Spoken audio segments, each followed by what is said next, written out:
Ahnika, and today I'm going to be reading The City Mouse and the Country Mouse, which is from Aesop's Fables, which is a,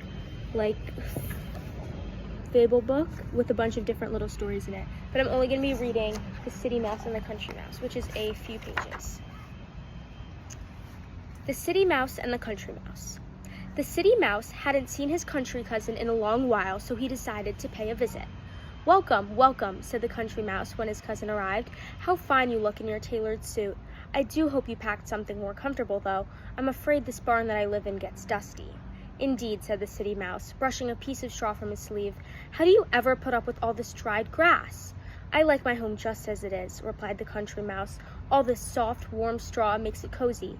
But you must be hungry after your trip. I've prepared a special meal." "Wonderful," said the City Mouse. "As a matter of fact, I am a bit hungry."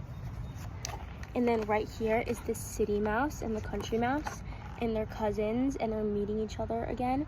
You can see that the City Mouse is wearing all the fine, good clothing, and the Country Mouse is just, in this barn.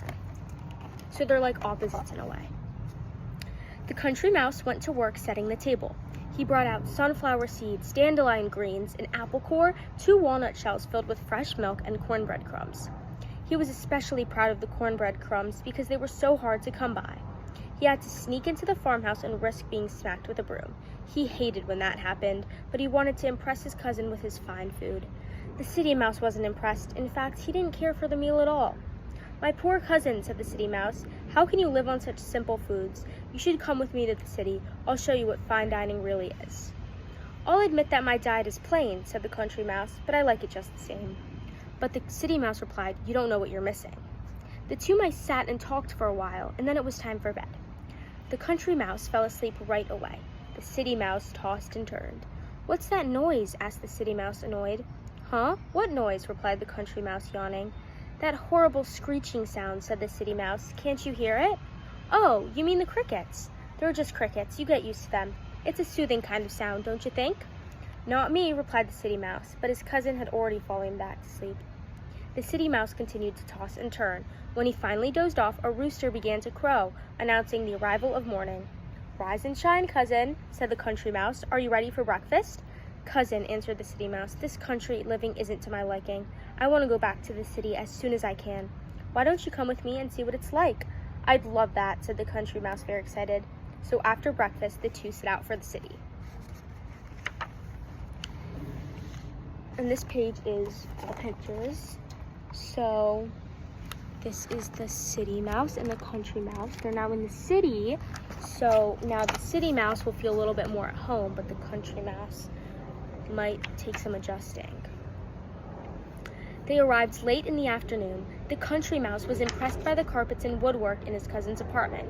After resting for a few minutes, they decided it was time for dinner. "What would you like to eat?" asked the City Mouse. "The city's full of fine restaurants. I know a good dumpster behind a seafood place, but you have to eat quickly because there are lots of cats around.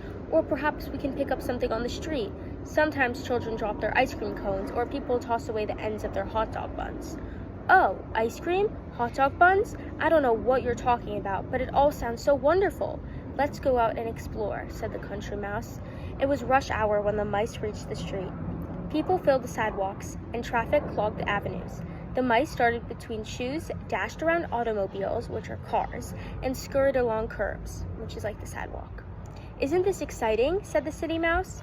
"I'm afraid I don't much care for it," replied the Country Mouse as he unstuck his leg from a wad of bubble gum on the sidewalk. "It's dangerous, and it smells bad." "What?" says the City Mouse, who couldn't hear over the noise from a passing bus. "I want to go back to your apartment," said the Country Mouse. When the mice returned to the apartment,